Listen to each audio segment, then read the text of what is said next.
आत्मा कोई पढ़ने का विषय नहीं है, या आत्मा कोई ऐसा विषय नहीं है कि आप उसे जानने के लिए इधर उधर भटके। आत्मा को स्वयं समझना पड़ता है, स्वयं ही जानना पड़ता है, और ये गुरु के मार्गदर्शन में जाना जा सकता है। आप कितना भी किताबों को पढ़ ले, बहुत लोग व्याख्या करते हैं आत्मा की, लेकिन आत्मा के विषय में मैं यही कहना चाहूंगा, मैं कहूं आंखों देखी और तुम कहो कागज लिखी। कागज में पढ़ के तुम क्या आत्मा का बखान कर रहे हो? कोई कहता आत्मा बुलबुला है, कोई कहता आत्मा होती ही नहीं है। तुमने खुद जाना है कि आत्मा होती ही नहीं होती?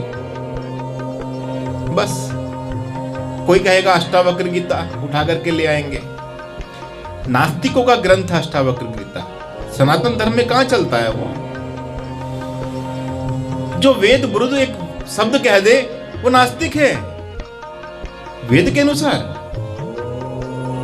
सनातन धर्म के अनुसार। तुम अष्टावक्र गीता ला करके आत्मा की व्याख्या करते हो।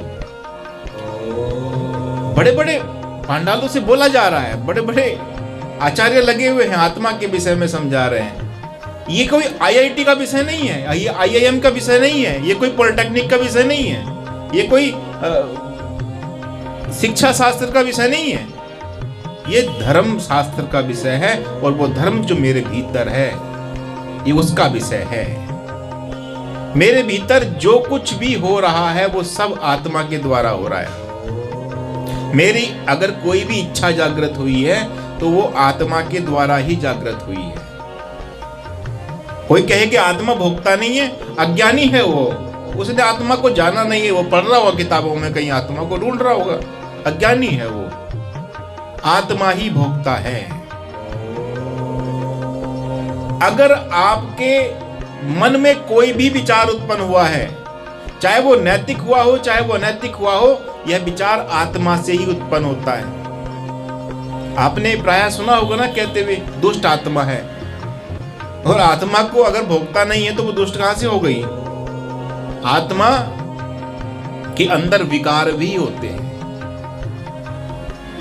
आत्मा के अंदर राग भी है। अगर राग उत्पन्न हो रहा है किसी के प्रति, ये आत्मा का ही गुण है। द्वेष उत्पन्न हो रहा है, ये आत्मा का ही गुण है। और कुछ करने का प्रयत्न यदि आप कर रहे हो, आपके भीतर पुरुषार्थ करने की जो क्षमता आ रही है, ये भी आत्मा का ही गुण है। आप जो अपनी इंद्रियों से विषय को भोगते हैं, आपको कभी कभी लगता है ना मैंने कुछ अच्छा भोजन किया तो आप कहते हैं आत्मा तृप्त हो गई। क्या वो भोजन आत्मा कर रही थी? वो शरीर कर रहा था, लेकिन उसका जो रस का आनंद ले रहा था वो आत्मा ही ले रहा था। क्या पसंद है हमको, क्या नहीं पसंद है, ये हमारी आत्मा का ही गुण है। मैं कहूं अनुभव की बात, मैं कोई कागज लेके तुमसे बात नहीं कर रहा। इसलिए आत्मा, ये जो तुम्हारी पलकें होती है ना, पलकें जो ऊपर नीचे हो रही हैं, ये सब आत्मा का गुण है। तुम जो अपने भीतर श्वास ले रहे हो और श्वास छोड़ रहे हो, ये सब आत्मा के गुण है। और ध्यान रखना, आत्मा को जानने के लिए सबसे पहले हमें अपने श्वास पर ही नियंत्रण करना होता है, वरना क्या जरूरत थी श्वास पर नियंत्रण करने की? प्राणायाम में क्या होता है? प्राणायाम से ही ध्यान लगता है और ध्यान से समाधि प्राप्त होती है। तो हमारे मन का कोई नैतिक विचार, यह भी आत्मा का गुण है, अनैतिक विचार यह भी आत्मा का ही गुण है। हमारे भीतर जो जितने विकार है ये सब आत्मा के ही गुण है। हमारे भीतर जो दैव्य संपदा है, जो दैव्य गुण है, ये भी आत्मा के ही गुण है। और हमारे भीतर अगर जो आसुरी प्रवृत्ति है, काम क्रोध लोभ, ये भी आत्मा के ही गुण है। सब कुछ जो कुछ है ये आत्मा से ही उद्धृत हो रहा है। हर पाप पुण्य आत्मा को ही लगता है, वरना क्यों आत्मा भटक रही है 84 लाख योनियों में? हम जिन बातों को सुनते चले आ रहे हैं, लेकिन फिर भी हम न जाने भटक जाते हैं। अरे उन वैदिक ऋषियों से पूछो ना, उन बड़े बड़े योगियों से पूछो ना, जो आत्मा को खुद अनुभव करते हैं। वो पढ़ते तो बाद में हैं, पहले वो आत्मा को अनुभव कर लेते हैं। वेद कोई पुस्तक नहीं है जो तुम सोचो कि वेद कोई पुस्तक है। अरे वेद ज्ञान है, और ये ज्ञान हमारे भीतर होता है। जब हम आत्मस्वरूप को जानते हैं तो हमारे भीतर से ये ज्ञान उत्पन्न होता है। बड़े बड़े ऋषि इस पर फिर चर्चा करते हैं, मंथन करते हैं, और वो जो ज्ञान संकलित होने लगता है उसी को हम वेद कहते हैं। वेद कोई मानवकृत नहीं है, वो अपरुषीय है। इसीलिए कहा गया कि ईश्वरकृत है वेद। वो जो ज्ञान है वो हमारे भीतर है भाई। वो कोई ज्ञान किताबों में थोड़ा ना है। ये कोई जरूरी नहीं है कि आप अगर आध्यात्म के रास्ते पर चल रहे हैं तो पहले वेद पढ़ें। पहले आप आध्यात्म के रास्ते पर गुरु के संरक्षण में चलो, गुरु जिस रास्ते को बताए चलो, उसके बाद तुम्हें खुद ज्ञान प्राप्त होगा, और तुम जाके फिर वेद पढ़ना तो तुम कहोगे कि ये जो वेद कह रहा है वो वास्तव में सही वही है। अब वेद पर जो व्याख्या करते हैं ना, वेद में ये गलत है, ये सही है, ये ऐसा वैसा, पता कौन लोग करते हैं? वो जिन्होंने खुद को जाना ही नहीं है अभी। जो अपने आप को जान जाता है ना, वो कभी वेद के किसी भी वाक्य का ना तो गलत अर्थ कर सकता है, ना बोल सकता है वेद के विरुद्ध। उठा के ले आता है अष्टावक्र गीता, नास्तिकों का ग्रंथ है, कहां से चलेगा? हमारे आदि शंकराचार्य जी ने अद्वैत का सिद्धांत दिया, लेकिन तुम जब आदि शंकराचार्य को समझा रहे हो तो पहले उस अवस्था में तो पहुंचो, किस अवस्था में आकर के वो समझा रहे थे। तुम नहीं समझ पाओगे। उन्होंने कहा कि जगत मिथ्या है, तुम्हें क्या मिथ्या लग रहा है ये? अरे पहले आपको उनका जो वाक्य था कि जगत मिथ्या है, उस अवस्था में पहुंचना पड़ेगा ना, तब तुम आदि शंकराचार्य के उस वचन को समझ पाओगे। नहीं तो तुम गलत अर्थ निकालोगे उसका। आदि शंकराचार्य क्या वेद विरुद्ध थे? उन्होंने अंतिम पंक्ति में अपनी स्पष्ट कह दिया कि कोई भी बात अगर मेरे मुख से गलत निकली हो कभी प्रवचन में, सत्संग में, तो वो वेद से ठीक कर लेना, करेक्ट कर लेना, फाइनल वेद ही होगा। इसीलिए तो आदि शंकराचार्य पूजनीय है। उनके नाम पर तुम आत्मा परमात्मा एक ही है, अरे क्या क्या तुम व्याख्या करते हो भाई। हम अपनी आत्मा को शुद्ध करना चाहते हैं मंत्र जाप से, अन्य क्रियाकलापों से। क्यों? क्योंकि हमारी आत्मा अशुद्ध है। अशुद्ध है तभी तो 84 लाख योनियों में घूम रही है। अशुद्ध नहीं होती तो क्यों घूमती, क्यों भ्रमण करती है? हम मंत्र का जाप कर रहे हैं, हम देव यज्ञ कर रहे हैं, हम ब्रह्म यज्ञ कर रहे हैं, किस लिए? अपनी आत्मा के शुद्धिकरण करने के लिए तो कर रहे हैं। आप जाइए किसी मंदिर में, और मंदिर में पूजा करने से अच्छा यह है कि जो लोग वहां पर आए हैं उनके जूते चप्पल आप साफ करने लग जाइए, अकारण ही।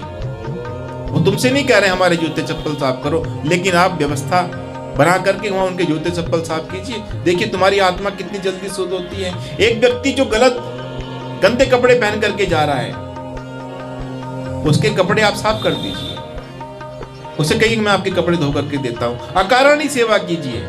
जो तुम्हारे मन में इच्छा आ जाए सेवा करने की, जिसका कोई प्रतिफल आपको नहीं चाहिए, ऐसी सेवा करके देखो ना, आत्मा आपकी शुद्ध होने लगती है। और जब आत्मा शुद्ध होने लगती है तो वह नित्य ब्रह्म की तरफ बढ़ने लगती है, ब्रह्म का चिंतन करने लगती है। पहले अपनी आत्मा को शुद्ध तो बनाओ। ये जो कुछ भी हो रहा है ये सब आपकी आत्मा ही कर रही है। इस पे ज्यादा व्याख्या नहीं की जा सकती। ये तो जानने का विषय है। खुद से बैठो, खुद को आपको पता लग जाएगा कि जो कुछ हो रहा है कौन कर रहा है। यहां से बैठे बैठे आपकी आत्मा दूरगामी हो सकती है। जैसे आपके मन में कोई चित्रण आता है ना कि कहीं आप गए थे और यहां बैठे बैठे देखने लगते हैं कि वहां पर ऐसी ऐसी व्यवस्थाएं थी। अरे तुम यहां बैठे बैठे अपनी आत्मा से वहां का चित्रण स्पष्ट देख सकते हो सकता है, करोगे तब ना। अब तुम व्याख्या करने लगो ऐसे कैसे हो सकता है, कैसे नहीं हो सकता, सब कुछ पॉसिबल है, सब कुछ सक्षम है। एक बार आओ तो सही योग के मार्ग पर, एक बार करो तो सही। करने से ही तो होगा, बिना करे तो कुछ होगा नहीं। ठीक है, आप कह रहे हैं कि ना आत्मा, उसने ऐसे समझाया, उसने ऐसे समझाया। अरे उसने कैसे समझाया, व्यर्थ है वो, तुम्हारे किसी काम का नहीं है। वो खुद नहीं जानता कि आत्मा क्या है। वो जो समझा रहा है आत्मा के विषय में नहीं जानता है, वो अनुभव करने का विषय है। कागज लेखी उसे क्या तुम आत्मा के विषय में जानने की कोशिश कर रहे हो? आएंगे तुम्हें भ्रमित करके चले जाएंगे। गुरु परंपरा क्यों है सनातन धर्म में, पता है आपको? क्योंकि हम लोग स्वर्ग नरक के चक्कर वाले लोग नहीं हैं, हम लोग मुक्ति पाने वाले लोग हैं। सनातन धर्म मुक्ति तक हमको लेके जाता है, इसीलिए हमने, हमारे यहाँ गुरु परंपरा है। गुरु धारण किए जाते हैं, गुरु बनाए जाते हैं। समझ में आ रही बात? ऐसे नहीं होता, किताबों से पढ़ करके ज्ञान नहीं मिलता है, किताबों से बस थोड़ा इशारा मिल जाता है आपको। ठीक है, कल हमसे कोई कह रहे थे कि हम ज्ञान चाहते हैं, क्या वेद पढ़े, क्या पुराण पढ़े, क्या? अब मैं कहता हूं कुछ मत पढ़ो, पहले बस अपनी आत्मा के शुद्धिकरण के विषय में सोचो। आत्मा का शुद्धिकरण अगर तुम्हारी हो गया तो परमात्मा खुद आपके पास भेज देगा किसी को जो तुम्हें सत ज्ञान दे देगा, तुम्हें मिल जाएगा वो गुरु जिसकी तलाश थी तुमको। लेकिन अभी तुम्हें तलाश कहां है? अभी तो तुम्हारी आत्मा ही अशुद्ध हुई बैठी हुई है। तुम्हें तो अभी इस भौतिक जगत से बहुत कुछ चाहिए ना। तो जब तक भौतिक जगत से बहुत कुछ चाहिए तो आत्मा तो अभी अशुद्ध है ना। आत्मा तो विभिन्न विकारों में फंसी पड़ी है, माया के जाल में फंसी है आत्मा। अभी नहीं समझ में आ रहा उसको कि परमात्मा क्या है, अभी नहीं समझ पा रही है वो। तो पहले आत्मा का शुद्धिकरण करो, इसीलिए देव यज्ञ होता है आत्मा के शुद्धिकरण के लिए। जब आत्मा का शुद्धिकरण शुरू हो जाता है, इसीलिए सुमिरन होता है, इसीलिए प्राणायाम होता है। ये सब किस लिए है? ये सब आत्मा के शुद्धिकरण के लिए है। और जब आत्मा का शुद्धिकरण हो जाता है, फिर आप ब्रह्म यज्ञ की तरफ बढ़ते हैं, फिर आप ब्रह्म को अनुभूत करने की तरफ बढ़ने लगते हैं। तो आत्मा ही सब कुछ है तुम्हारे भीतर। चाहे आप गलत कर रहे हैं, चाहे आप सही कर रहे हैं, आप सत्य के मार्ग पर चल रहे हैं या आप असत्य के मार्ग पर चल रहे हैं, ये सारे गुण आपके भीतर विराजमान आत्मा के ही हैं। आत्मा ही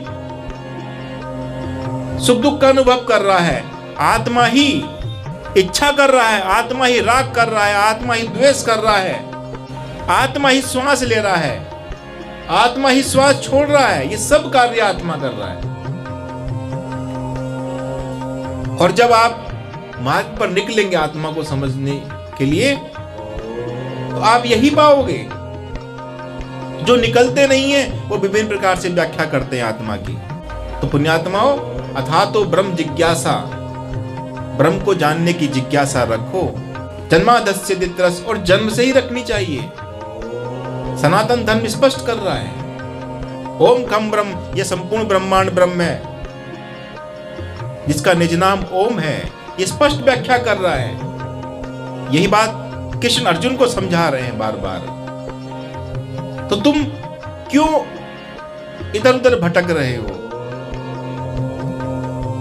निकलो ना उस मार्ग पर, धीरे धीरे पुण्य जोड़ो, अपनी आत्मा का शुद्धिकरण करो। सबसे प्रमुख है कि आत्मा का शुद्धिकरण। जब तक आत्मा का शुद्धिकरण नहीं होगा, सत्संग में भी मन नहीं लगेगा, भजन में भी मन नहीं लगेगा।